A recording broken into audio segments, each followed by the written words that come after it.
The Notcast, life, love and misery and deep shit. Do you ever wonder, what the fuck am I doing here? Is this it? Maybe you've got the car, career, house, family and friends, everything that should make you happy. But still, there's this tenacious sense of being trapped, stuck, lost, or just a bit bloody empty. Welcome to the Notcast, where two therapist coaches, aka theracoaches, lay bare their psycho-spiritual journey of struggle, strife, and realization in their soul search for the keys to a happier, more fulfilling life. Hello, beautiful souls, and welcome to episode 25 of the Notcast. Overthinking, 5 keys to stop obsessing and live more in the now. Oh, yeah. I know, it always needs something after the title, right? We could just leave a long pause at some point, and long, awkward pause. Let's not do that. Well, that would be quite apt for the overthinking episode, don't you think? Just this long silence of, what should I say? So anyway, 25 episodes. I know, right? Yes. Our quarter century. Also, what I want to say, big shout out to Joe Crow, the audio pro, our audio engineer who, since whatever episode it's been, I don't know, somewhere around 15, has been editing all of our episodes and making them sound fan-fucking-tastic. Yes, absolutely. I second that. Thank you very much, Joe. Sending lots of love your way. So, overthinking. Yes.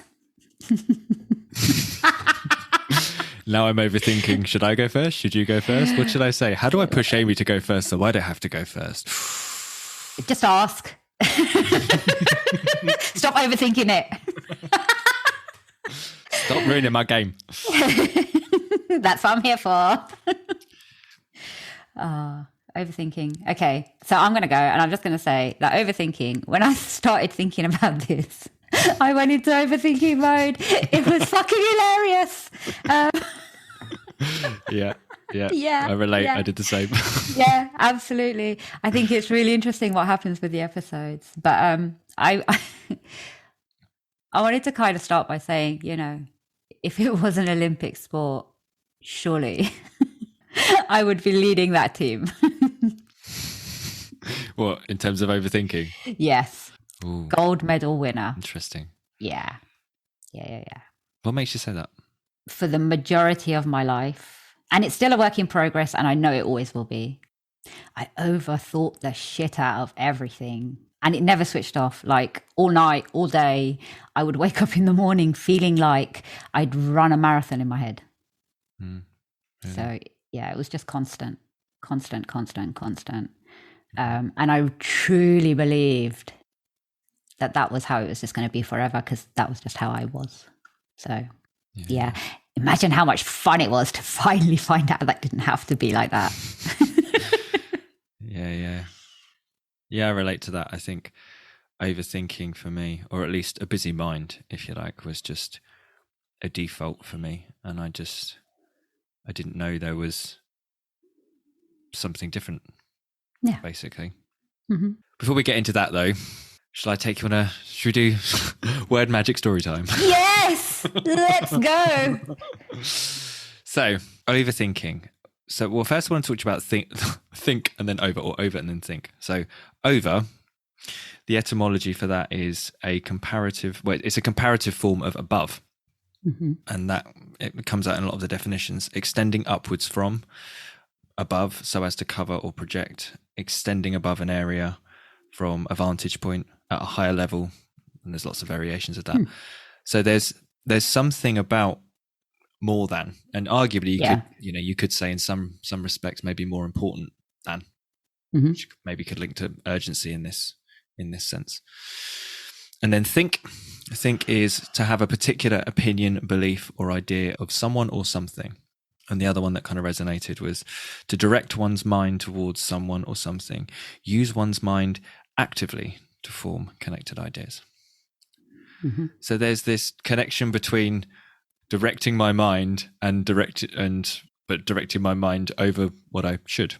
Yeah, Which kind of makes sense, right? totally. Well, when I looked up the definition of overthinking itself, Mhm. turns out that it's only been around for about 30 years or so, I think. It's difficult to tell Yeah. from the Google graph, but since about maybe like the 80s or 90s. So it's not all that new, considering most of the words that we use, they go back to Middle English or even Latin or something. Yep. So the definition of overthinking, there's two of them. Think about something too much or for too long. The action of thinking about something too much or in a way that is not useful. Like, okay, fair enough. But then I thought, well, for new stuff, like what do we do when there's a new word that comes out or a bit of slang? My favourite place, Urban Dictionary. Of course. Well, and at first I thought, can I really go into Urban Dictionary to look it up? And I thought, well, I do for everything else, and I have done for the last 20 years. But they've got a voting system on there. Mm-hmm. So, the terms, even though, you could say, well, it could be just some random putting it up. Well, arguably, it's like, well, who's the random that puts them together at the Oxford Dictionary or even Google? Yeah. And my point is that if something doesn't land with people, they don't vote it. Whereas the ones that do, they get highly upvoted. So, Right. here were my favourites from Urban Dictionary. So for overthinking, something is on your mind and you continuously think about it. The thoughts get deeper and you start thinking about circumstances, events, and possibilities that could be. In the end, too many far out thoughts racing through your head. Oh, yes. And I thought, yeah, that kind of lands for me. Like what I get from that is there's this sense of, well, yeah, it's the busyness, right? They're going round and round. Yeah. From that. Well, here are my other two favourites. The art of creating problems where that weren't even there. Mm-hmm. Oh, yes, that is definitely an art. And my ultimate favourite, a great way to fuck everything up. Oh, yes. Big up to that. That'll be the one for me. Love it. So I guess, yeah, I mean, taking all of that into account, for me, there's this sense that I'm thinking, but it's I don't know, there's a sense of out of controlness with it. Oh yeah. There's this sense of like the racingness and just, I don't know, it's more than, and there's this sense like I'm not in control. And that's definitely been my experience when I think back of overthinking. It was a great revelation to me though, actually to really realize actually thoughts kind of happen to me. Yes. Absolutely. Yes. Life-changing. Because before, I don't know, and weirdly, I think thinking about it didn't really add up because it's not like I clearly wasn't in control of my thoughts, but I guess I thought I am my thoughts. My thoughts are me. Yeah. Absolutely. I used to truly believe that. I think so. I am. Yeah. Mm-hmm. The old Descartes error, they call it now, or whatever. Mm-hmm. Interestingly enough, to get a bit darker, the first time I had a realization that wasn't the case was actually when I was suicidal. Mm-hmm. When I first had my first proper suicidal thoughts, something happened when I was like 29. Mm-hmm. And it was the first time I'd actually had thoughts like that. It's actually quite late in life for a lot of people who've experienced those kind of thoughts. And they terrified me because I was like, fuck. But it was because it was such a new experience. I had this realization, I'm not doing that. Yeah. Now, for a long time, I thought, it was just suicidal thoughts that had that effect, kind of thing. Mm-hmm. I didn't realize that it kind of expanded to all sorts. Yeah, every single one. Yeah, that they're these things that that happen to us. Yep. Okay, but here are some other terms and things that came up when I was thinking about overthinking and also doing a bit of research. Worry, control, what if, reliving embarrassing moments, can't switch off or can't relax, which can affect sleep. Like I can't sleep or I can't stay asleep. Can't stay present, dwelling on criticism, self-doubt, and stuff about like mistakes and failure, which I guess comes back to dwelling. So again, they're all really, and looking at that kind of list, they're all negative things. Because even with the what if, you could say like a what if's like a positive thing, but I think when we use the term overthinking. It often gets used in like it's essentially, we say all the what ifs. It's but what if something terrible happens? Yeah, I think this was an interesting part of the reflection process on it, because for me, overthinking has never really happened in the positive sense. It's not like I sit there and go, and I don't know if I'd label it overthinking if it did. That's the interesting thing about it. Mm-hmm. Right? Because I wouldn't give it that label. I'd just be like, oh, look at me lost in my beautiful thoughts about this wonderful thing. I'm not going to sit there and go, oh my God, I'm overthinking this wonderful experience that I had. It wouldn't happen. And I guess that's part of it, right? The labeling of things. It's interesting because when I was looking at my understanding of why I fell into it, for me it was, well, firstly, my parents do it. Really? Both of them. Yeah. Still. So it's almost something I have lived with. And now I'm curious, like, because for me, overthinking's like an internal process. So what is it about your parents that means they're overthinking? The way it kind of then comes out. So like, okay, one example is if I'm going on any kind of journey, or my brother's going on any kind of journey, and it's us in the car, literally there'll be and why do you have to go, and what for, and what if something happens to you, and what if it all goes wrong and it could be terrible? Please look after yourself on the journey. Don't drive too fast. It's like, right. So it's like it comes out that whole process is actually spoken into existence. And it's interesting because me and my brother both do it, particularly about journeys. Really? Yeah, we all been trained. We get up in our head about it. But I think the source, I was trying to understand what the source of it was for me, because I feel like that's important, because that is what ultimately shifted it. And for me, it was two things. It was fear. I was afraid in every situation, and then I would overthink it. Yeah. And the other was disassociation.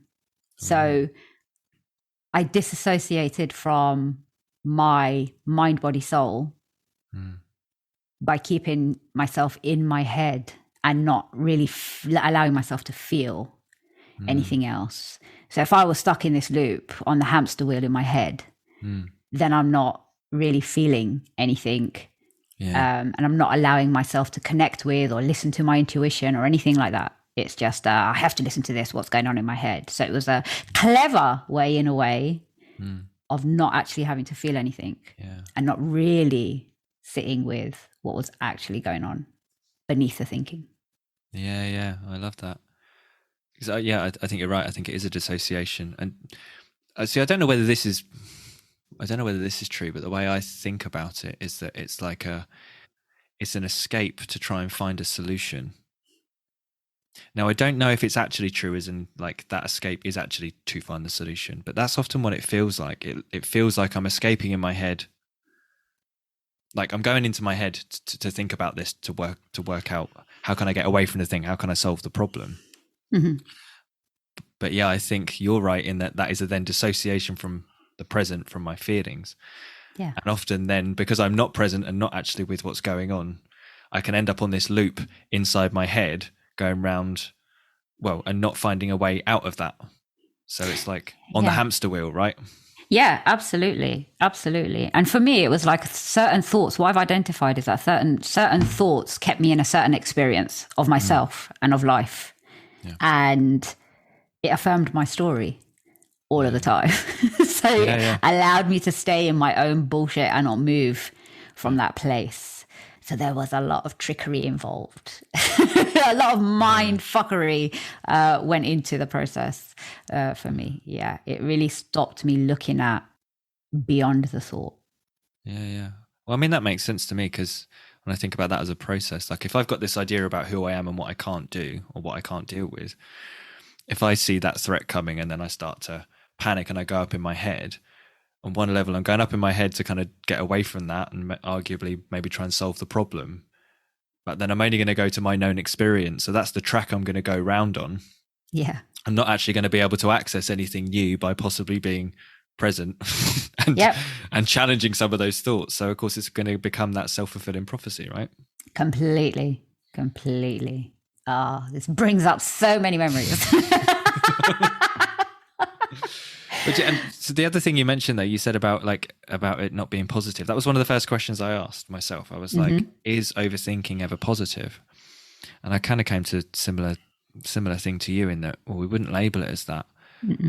But at the same time, like I do think the ability to think things through and to question things and be curious, I think that in itself is a useful thing. And I don't know whether everybody does it or whether it's just, you know, some people do it maybe some people do it more in certain contexts than others. But like, I remember going to festivals before and people saying like, oh, ask Birdie, he'll probably have something like that. Because I would come with like a bag and a utility belt and I'd have like everything. So someone would be like, my lips are a bit chapped. And I'd be like, lip seal? Me too. I was known as the bag lady. It's like, oh my God, Amy has everything you could ever need. You just ask Amy, she's got everything on a daily basis. I would walk around with that bag. That was fucking huge. Like Mary Poppins. I just feel like, oh yes, I've got one of those in my bag. Brilliant. Oh yeah, love it. But I mean, that was from a process. Like what had happened the first time I went to a festival, I wasn't very prepared. Paid heavily for that. Oh yeah. So the next festival, I was like, I'm gonna make a list. Like, what went wrong? What would I need? What am I gonna? And so it became that. And arguably, you could say some of that was out of fear, and maybe I did like over prepare in some senses. But I was. Well, the positive was when I was in that situation where someone was like, shit, I haven't got any lip seal, or I really need some chewing gum, or or a plaster or whatever. It was like, got some of that. Yeah, you see, when I looked at that, it was kind of like, that was my pleasing tendency, my validation of like, Amy's useful because she's got that, all of that stuff. You want a tissue? She's got it. You want some stickers? She's got some in there. It's just like, that makes me useful. That makes me worthy. But even the process, though, to be able to think about that enough to meet that need, to people please, if you like. Mm-hmm. Like, I would say arguably, like, well, is it possible that's a good function? Like, is it that's just a good function or a useful function that in some context it's put to maybe a not helpful use? Or the way I like to phrase it to clients often is like, our good traits can get hijacked by our bullshit.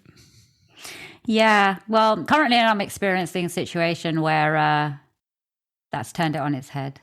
And it's kind of like, and then it's just an expectation that it's always going to be that way. So then, and that's what I've lumbered myself with. That Amy's always going to be the one that's walking around with the massive fucking handbag with all the shit in it, because that's what we expect from her. Oh, I see. So I guess in that way, then it turns around into, well, why aren't you being that anymore? I get that. But here's a question. Would you rather be the lady with the handbag full of stuff, or would you rather be the lady that's caught out and like, fuck, I've got no handbag? I'll be honest with you. I'd rather be the lady with a handbag that's big enough to do what I need it to do for me, and not have to carry all the shit for other people. I think these are separate subjects. I'm trying to make a distinction here. Stop it. I know exactly what you're trying to do. I guess where I'm coming from is that I've been myself in, like, I've been that guy at a festival that's suddenly been like, shit, I didn't think of that. Mm-hmm. And then I've become the person in those situations that have been like, I'm going to think this through. Mm-hmm. But like, I've also, I've been around people who just don't seem to have that ability, or they haven't, say, honed that skill. Maybe, because they would consistently get themselves in situations where they would like be underprepared and then be paying for it. Yeah, it's interesting though. I think I feel like most of my life I've always been that person that tries to second guess what might happen, so that I've got everything that I need. And at the moment I'm kind of going through a bit of an experiment where it's like, well, what happens to you when you don't have what? Like you haven't got the Vaseline, what's going to happen? Yeah. Right? Like, what difference is it going to make? So I'm kind of putting myself in that space just to see what happens. No, and I think, I don't know, I don't know whether this is true, but like, I do wonder whether that overthinkingness is really, is a learned skill for managing threat, right? Managing fear. Yeah. And then I think if that's the case, maybe then what we've learned to do is to not trust our creativity in the moment, not trust being present and working it out. Yeah. But then I think you could get possibly the other way around. You can get people that have always, like, I had an ex, right? She never charged her phone. She never had it. Like, I'd always charge my phone before I went out, right? Yeah. And I'd always have, and I bought, back, I mean, the phone batteries are so good now, but I'd have a spare battery thing charger that I would take out with me. Yeah. And, you know, I'd always do stuff like that so that I could, because I figured, hang on, I'm going to be out somewhere. My phone might die. I don't want that to happen. Right. She never did that ever. And it used to fucking drive me nuts. But she always coped okay because her phone would die and she'd just deal with it. Or worst case, she had the audacity to just ask the barman, could I borrow a charger? Can you charge my phone for me? Or whatever. Love that. But you know, that's the kind of thing I would never do because I'd be like, oh my God, I can't ask them but she always would. And she always, I mean, okay, occasionally it didn't work out so well for her, but she would arguably still work it out. Yeah. No, I get that. I try to channel my son in that a bit because he just is like, off he goes, nothing. And I'm just like, how do you do that? And he always lands on his feet and it's always okay. And I'm just like, wow, but you don't have any of the baggage with you. And I do. And you're still okay. Well, you say that, but that, like, what I would come back to is that I think that's a skill in itself. But then I guess my question is the overthinking and the forward planning also a skill? And is that something then that if you've always learned to be creative in the moment and just work it out, that possibly you then lack the ability, unless you purposefully go and train it, to think things out ahead of time? Yeah. I feel like my conclusion when I reflected on all of this is that actually I have been able to utilize in the now, utilize the overthinking in a different way, in a more skillful way. Yeah. So yeah, for me, the answer is yes. Yeah. Just, I think it's both and. I don't think it's either or. No, like everything that we look at. Yeah. But that's kind of where my mind had gone with it anyway. So should we get on to our points? Let's do it. Me or you first? Wisdom says you. Okay. So my first one then. If the worst happens, what will you do? How will you cope? Nice. And the reason I asked that is because when I reflected on my experience of overthinking about things, it's often because there is this threat there that comes up that's like, oh fuck, oh my God. And that's the thing that I'll focus on and the consequence of it. But it almost gets stuck there. Yeah. There's like this replaying of this horrific thing that I don't want to happen. Yeah. In this sadistic manner. Yeah. But what it doesn't move to is, okay, it's the acceptance phase of, okay, well, if that does happen, then what will I do? Like, how am I going to cope? Yeah. It never moves. And I think when I look back on, you know, my previous self, what was inherent in that, you could say arguably it was just habit, but I think really it was about this underlying sense that I wouldn't be able to handle it, that it wouldn't be okay. Like, especially stuff around if I was going to fuck stuff up publicly. Yeah. Or something like that, or some kind of rejection or humiliation. There was something like that. There was just this categoric, like, this cannot happen. Or else. Well, yeah. So what a lot of the overthinking was about how can I try and arrange things so that I avoid that. But of course, that's not always possible because a lot of those things are going to be potentially out of my control. Like if I've got to give that work presentation or something, or like I've got to perform at the open mic or something. It's like, well, I could cancel it, or I could, but that's not really going to work. No. Do you know what I mean? So then that's where the overthinking would get kind of stuck, because it was just, I couldn't entertain the, okay, well, what happens if I do kind of thing. Yeah. No, I love that. Because I used to get very stuck in that bit. Yeah. Yeah. But I just can't. I just can't be in that situation. Yeah. Yeah. Yeah. Love it. Love it. Love it. Love it. Okay. So I am going to go with get out of your head and into your life. Get out of your head and into your life. Tell me more. Yeah. I think for me, when I started to become aware that I was overthinking, and actually that wasn't how it had to be. What I started to realize is how much of life I was actually missing, how much of living I was actually missing. Because in the moment where it could be a truly beautiful moment, or I'm with people that I love, I'm sitting there going, oh my God, and what's going to happen next? And what if this happens? And what if they see this? And what if I say this? And what if this goes wrong? And what are they thinking about me right now? So I was in my head and never living that moment fully. Yeah. And there's a lot of moments where I look back and it's kind of like, I wasn't feeling that moment. I wasn't in that moment with that person or the people or the thing that I was doing. I was sat there too busy. Like I could be at a concert thinking about, oh my God, well, how am I going to get home from here? It's going to be really, really busy. And I'm going to have to try and walk out before everybody else, maybe a couple of minutes earlier. Do you know, so I'm not even enjoying the fucking thing that I've paid for to go and be with in the now. Yeah. I'm always ahead. Yeah. So yeah, it's about, for me, working on that. And it is a process and it is something to work on. And for me, it is, like I said, it's a work in progress and it always will be. But it's that understanding that being in that space is not allowing you to live what you're wanting to live right now, what you want to experience right now.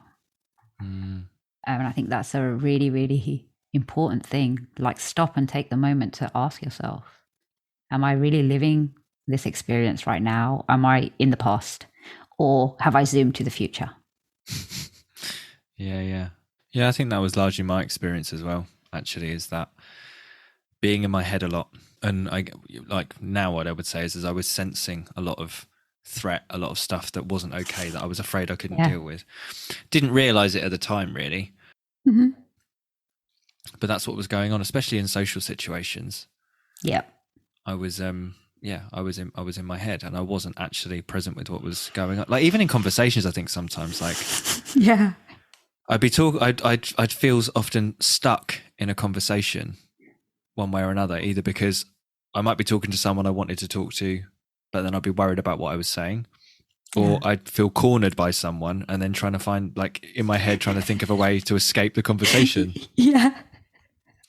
Yes to all of that. Yes. And it was fear-based, and it was a real kind of, well, it's a real away from, it's a real kind of an escaping motion, which, you know, and that presupposes I can't deal with this. Yeah. I think for me, there was the fear as well of actually allowing myself to feel anything for anybody or any one situation. Because it was easier just not to attach to it. Yeah. Well, my second one then, that kind of leads on to my second one. Have I made a turn towards decision? Tell me more. So for me, when I think about decisions or anything like this, I often think about, like, is the energy an away from or is it a towards? And I think sometimes they're not, if you like, the energy behind it, the intention behind it isn't always clear. It can look like an away from, but it's a towards, and vice versa. So for example, I was having a conversation with someone this week and she was going through a lot of stuff with her family. And the question she asked me was, should I take a week off somewhere? Like, I've been thinking I want to take a week off and just take a break. Like, should I do that?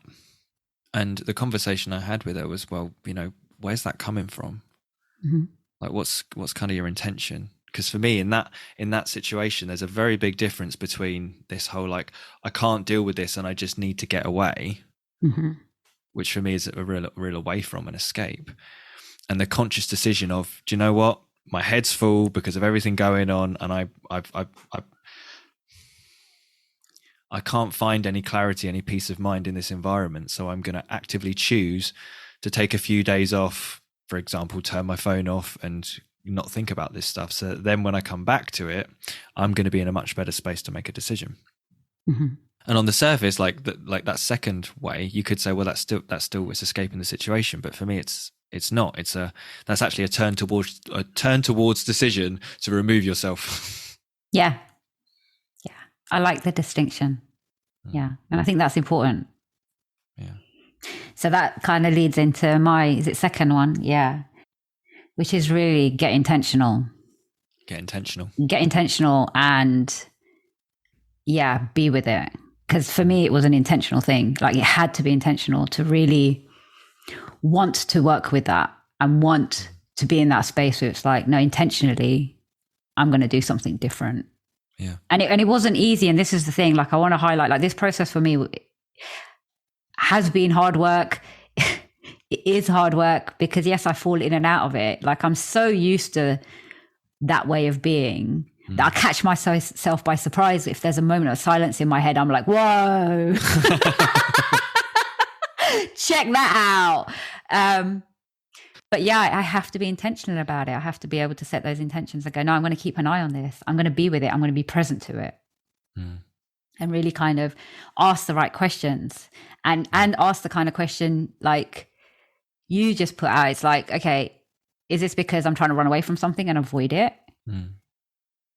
Or is it because, actually this is something I really, really need to do? So it's about that interplay and making it solid rather than it just being a thing that's running in my head. And it's like, when I notice it, I'll go, oh, stop that, Amy. It's an intentional thing I work on all of the time. Yeah. To really participate in the conversation that's going on in my head. Yeah, no, I love that. And the thing for me is like, do I really understand the problem? Like, because I almost want to say on some level, if I feel I'm still overthinking it and having to somehow run away from it, you could argue like, I don't understand the problem. Or I don't understand the problem. Maybe a bit fairer to say I don't understand the problem well enough to know I can trust myself to deal with it. Yeah, absolutely. Because for me, going through that kind of intentional process of working out what am I actually going to do, even if that is to choose and decide to not think about it. I've faced it enough to know that I'm not just being like, oh, I'm trying not to think about it. That's my other favorite one. I'm trying not to think about it. I am trying not to. Yeah. And don't get me wrong, like sometimes that can be a good thing, but like I've definitely noticed like to be fair, sometimes like I've been caught in the thought loop and then just by doing something else for a bit has somehow like raised my consciousness a bit. It's like put me in a better headspace. So then when I come back to the same thing, just because my perspective is different, it's like, oh, actually that's not so much of a problem. But sometimes coming back to it, it's like, oh no, that's still a fucking problem. Yeah. And I think that's then the difference, right? It's like, it's working out. Do I just need a break from the thinking about it, or do I actually need to spend some time with it? Because arguably, if I'm just going around the same racetrack on it, something there needs to change, and maybe that's actually not the best energy to sit and get present with it, because I'm just going to end up in a worse space. So in a way, that kind of leads to my third one, which is practice taking back the reins. Yes. So for me, this is really about learning to see the overthinking process and to see that we've got more choice than we think. The way I did this was when I learned how to meditate, basically. Yeah. But that was my, when we were doing this episode, when I was prepping for it, I was like, how can I avoid making the point meditation? Because I did the same thing. I did the same thing. I love that.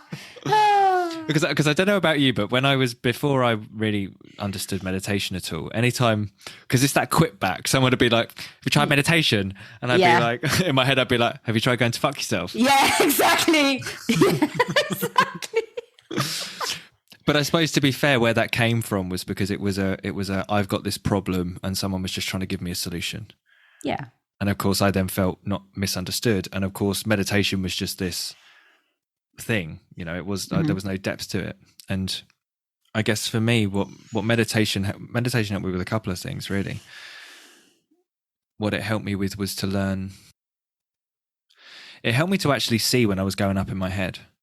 Yeah. Versus when I was present. Because what I didn't realize, I didn't notice just how often I would be up in my head versus switching between presence and overthinking. almost now when I think about it, it's like, how can you not recognize you're not present? But I think I got so good at being on autopilot and doing stuff. Yeah. Almost to the point, it's almost like I'd got good at designing my life with routines and things so that I could stay up in my head, which I guess talks to your point about the dissociating from my body and what's really going on. Yep. But of course, I wasn't really conscious of that. Yeah. So things could somehow go downhill, and then I just didn't realize, and I didn't realize what it was about. In learning to meditate, I started to get some visibility over that, because I'd suddenly realized how difficult it was to be fucking present and stay present. Yes.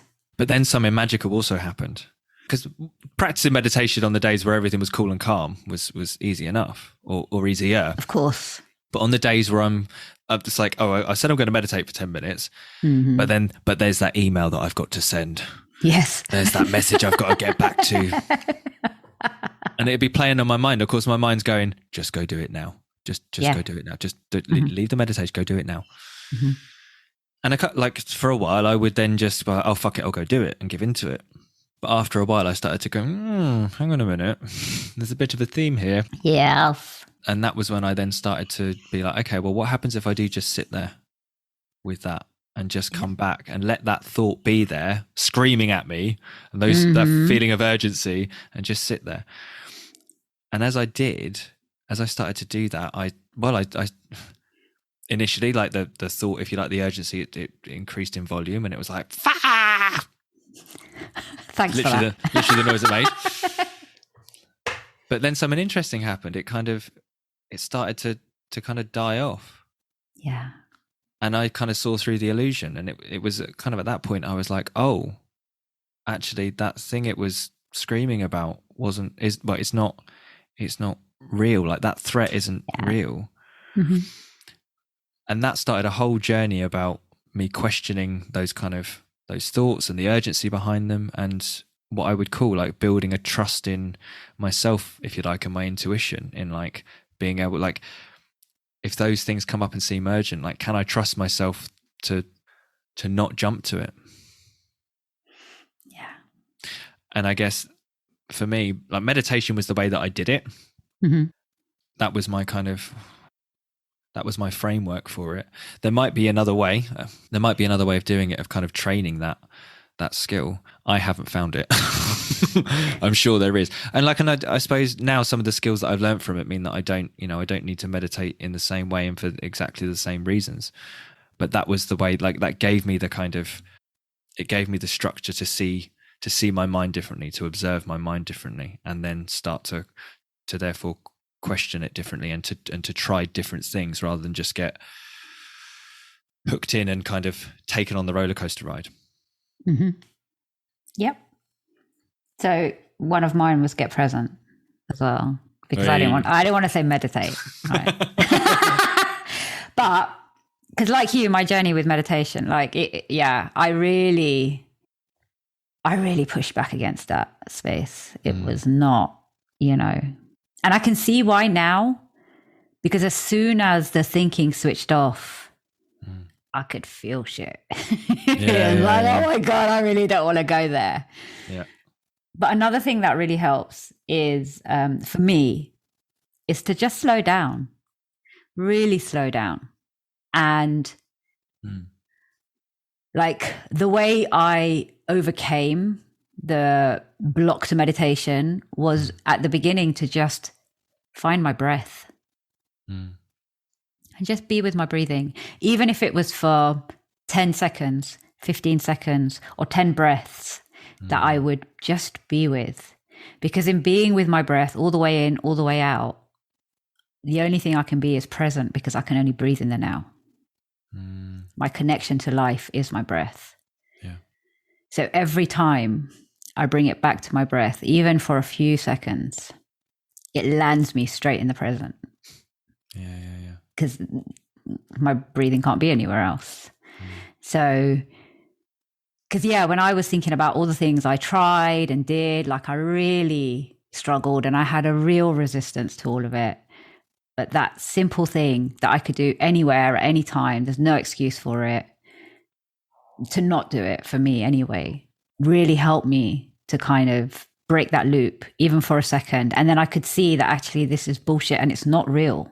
Like these thoughts are not my reality, because then I'd be able to see through it. Even momentarily, I believe makes a difference to just fall out of that loop. So yeah, I think that's really, really important.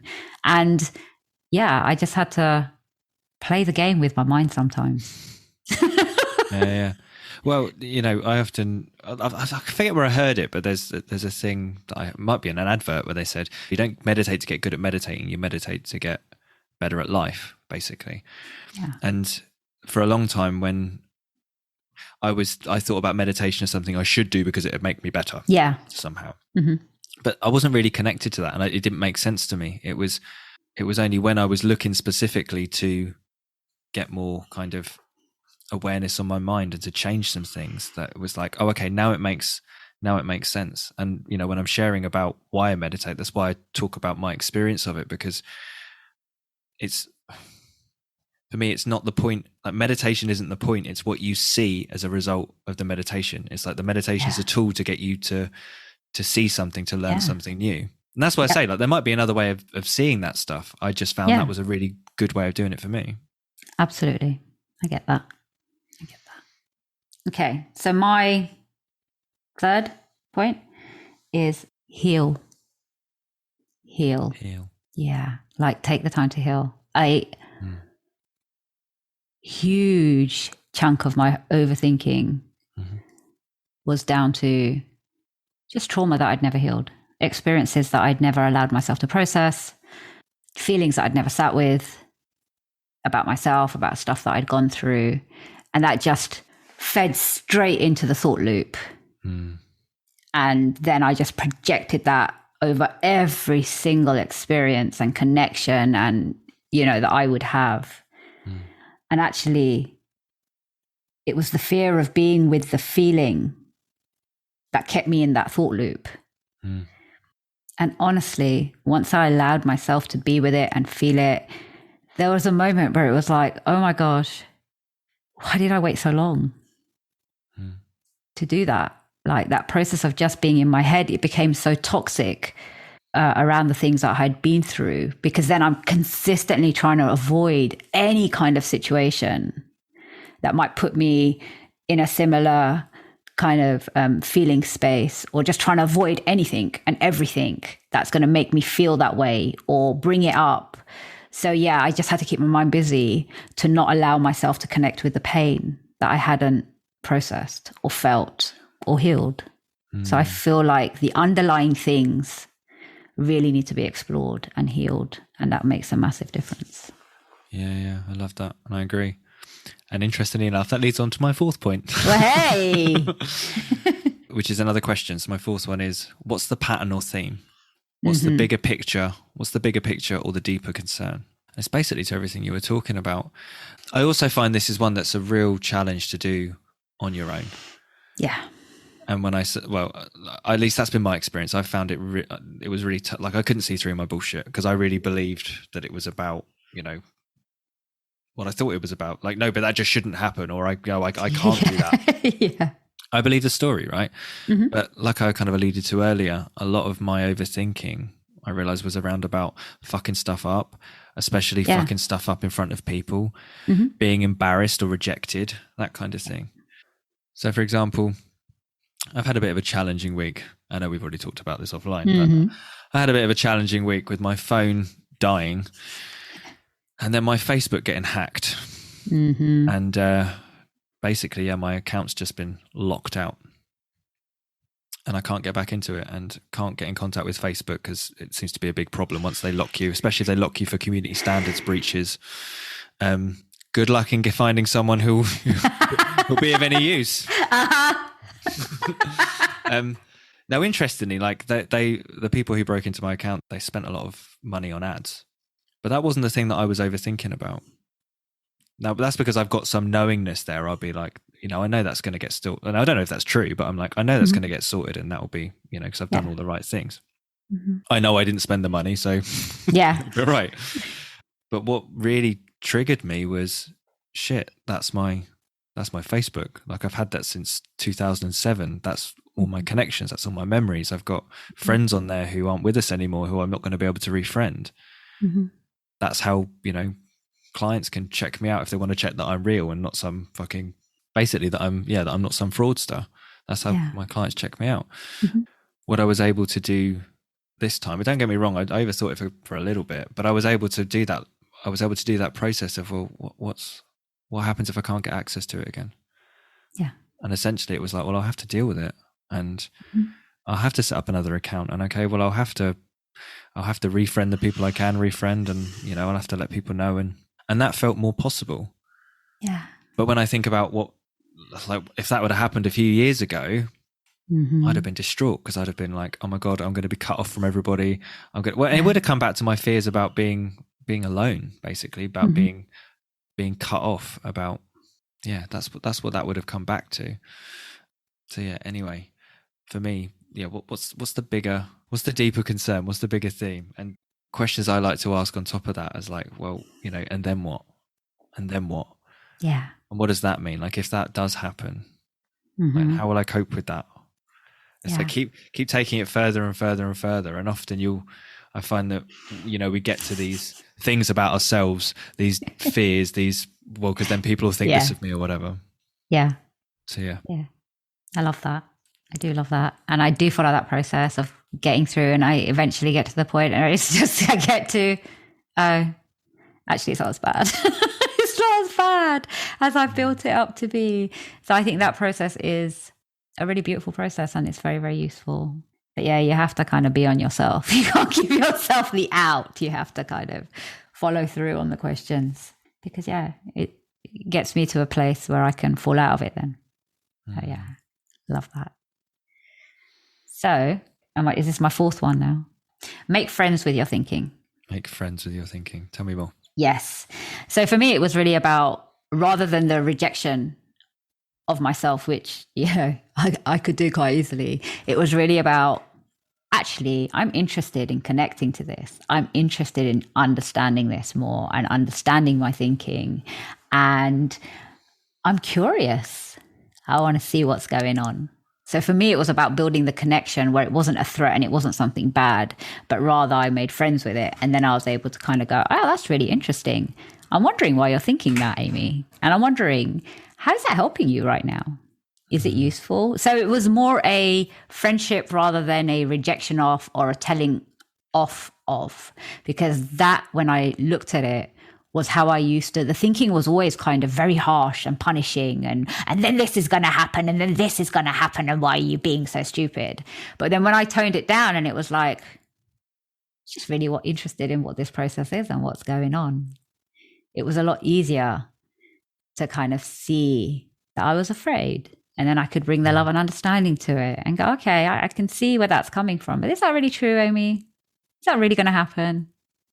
And that was much nicer than how I used to talk to myself. It was almost like the demon head teacher kind of voice, the thinking. It would just go into this loop of like, oh my God, oh my God, oh my God. And to break that up with oh, it's okay. It's okay that you're thinking that.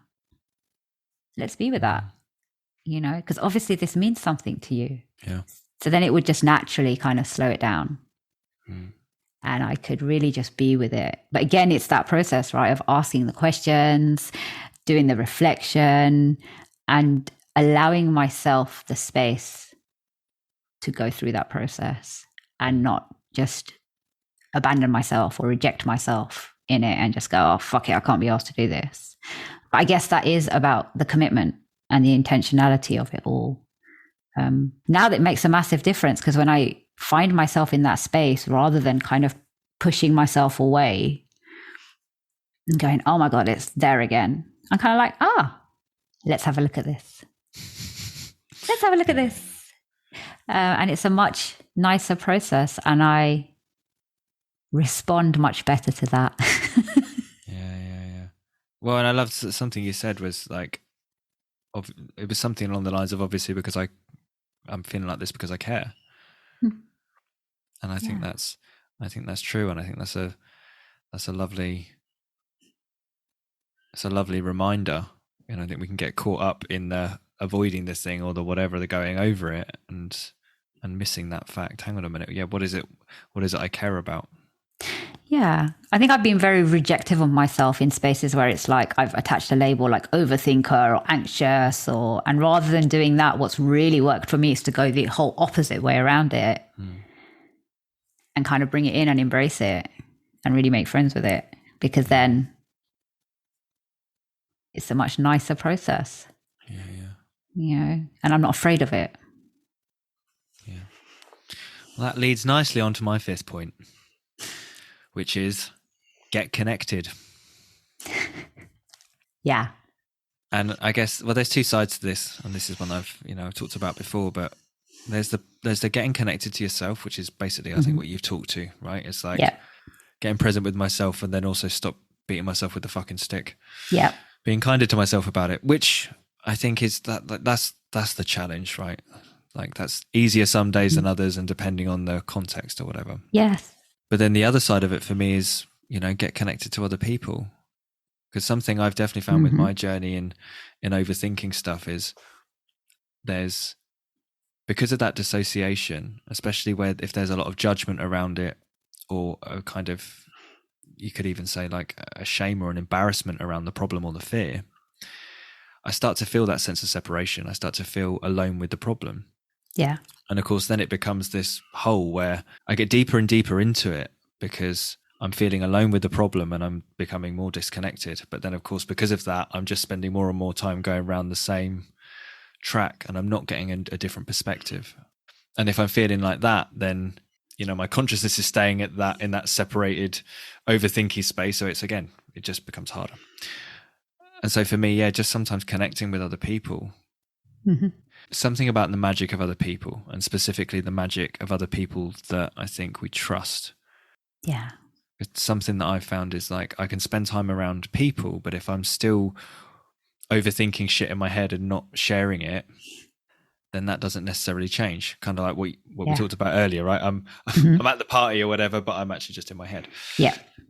Whereas if I can find someone or people that I feel comfortable with, then I'm more likely to get in a better headspace. And then maybe it makes sense to talk about the problem with them to get a new perspective. And actually maybe just being around them and then feeling safe in that space means that then I stop thinking about the problem for a bit. So when I come back to it, it seems less of a problem.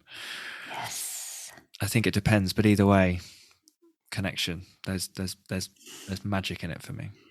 Yep. Yeah. That was one of my points too, because Of course it was, because you always have like at least 27. Yeah, I do. Yes. But no, connection, like I've witnessed the magic that it holds for me. And it has been an utter revelation to be in connection with a few people that I realized that the whole thought loop had fallen away completely. Really? Yeah, and it wasn't there. And that was like fucking magic. I was like, oh my God. So then it gave me the proof that that's possible. Yeah. And so I create more of those spaces, like consciously co-create that shit. It's like, it's possible. So yeah, definitely connection is magical and priceless. I think that's a really important point, actually, that you make about it being possible. Because, for me, I mean, I'm always one to look at like, what's the formula here so we can reproduce it. And sometimes sometimes there's a science to it, and it's a genuine like principle, if you like, and sometimes it's more of an art, and maybe it's not fully formed. But like before that, it's that sense of once I've experienced something different, it's like, oh, that's possible. Yeah, you've got the proof. Yeah, so maybe my story about how it can't change or whatever isn't entirely true. Yeah, absolutely. And for me, that's definitely, I need that. I need to see the proof to know that it's possible. So yeah, completely. So my fifth and final point is going to be quite a simple one for me, but I actually love it, is reminders. Like reminders really, really help me to have reminders. When I started the process and it was a active, intentional, conscious process, sometimes I would get so stuck in the loop again. And then when I realized, I'd be really hard on myself. And then I realized I needed something to kind of be able to disrupt it. So I had reminders everywhere. I had reminders on the t-shirt that I'd be wearing, or I would kind of put Post-it notes on my journal or on my diary, or, just so that I would see it, because that's how I work. The visuals, the reminders, I'd put reminders on my phone. So it would beep up and, kind of just remind me. So it would bring me back. So really for me, I guess the point is do what really works for you. And that's going to take experimenting and curiosity and really looking at all the different things that are possible. Yeah. So for me, that was a big part of it. And it still is, because it's those reminders that when I do fall into a thought loop that isn't very productive for me, that I'll suddenly see, so I don't know, one of my crystals, or that I've just put around me to remind me that that's not where I am and it's not where I have to stay. It's interesting, because first when you started talking about that, in my head I thought that never fucking worked for me. But what did work for me as you were talking, I thought what did work for me was and is ritual, which arguably is just another form of it, right? Yeah. So the meditation practice was, I'm going to do that every morning. Yeah. So the reminders thing never really worked for me, because I'd have a reminder but I'd see it. But then something, after a while, I'd just ignore it, basically. But for me, when I would then set an intention to do something different and then create that as part of a ritual, that started to make a difference to me. And again, arguably, they're just different versions of the same thing. You use a reminder to remind you to do something, whereas I would create it differently as part of my day. But it's creating it's stepping out of that. It's almost like it's not just out of the thought loop, it's out of the physical loop. It's changing the physical loop. Yeah, absolutely. Absolutely. Completely with that. So yeah. Cool. So closing thoughts on overthinking and keys to living more in the now. Okay. So for me, stopping overthinking is not a place to get to, but rather a road that I travel. Some days are glorious and sunny and there's not a cloud in the sky and the road ahead is smooth. Other days, it's cloudy, raining, and there's so many bumps and obstacles and lots of roadworks and wrong turnings. And on the worst days, I might not be able to move at all, but I am on the road. So what if I just let go of when am I going to get there and enjoy the scenery and the road ahead? Beautiful. Very poetic. Thank you. So my closing thoughts, well, I'm going to steal the word that you used, actually, in that for me, overthinking is about dissociation, and often, or at least it looks like dissociation, to try and solve a problem. But it's trying to solve a problem through escaping the problem rather than facing the problem. And so for me, it's about turning towards. In whatever way that makes most sense. It's about turning towards the thing and starting to see that it's whatever you're avoiding, you can deal with it, you can cope. And if you can't see that, to start to look for the evidence. And that overthinking doesn't necessarily have to be a negative thing, that it can be a superpower. Yeah, I agree. That's me. So, 25 episodes. Yes! Done and dusted. Whoop!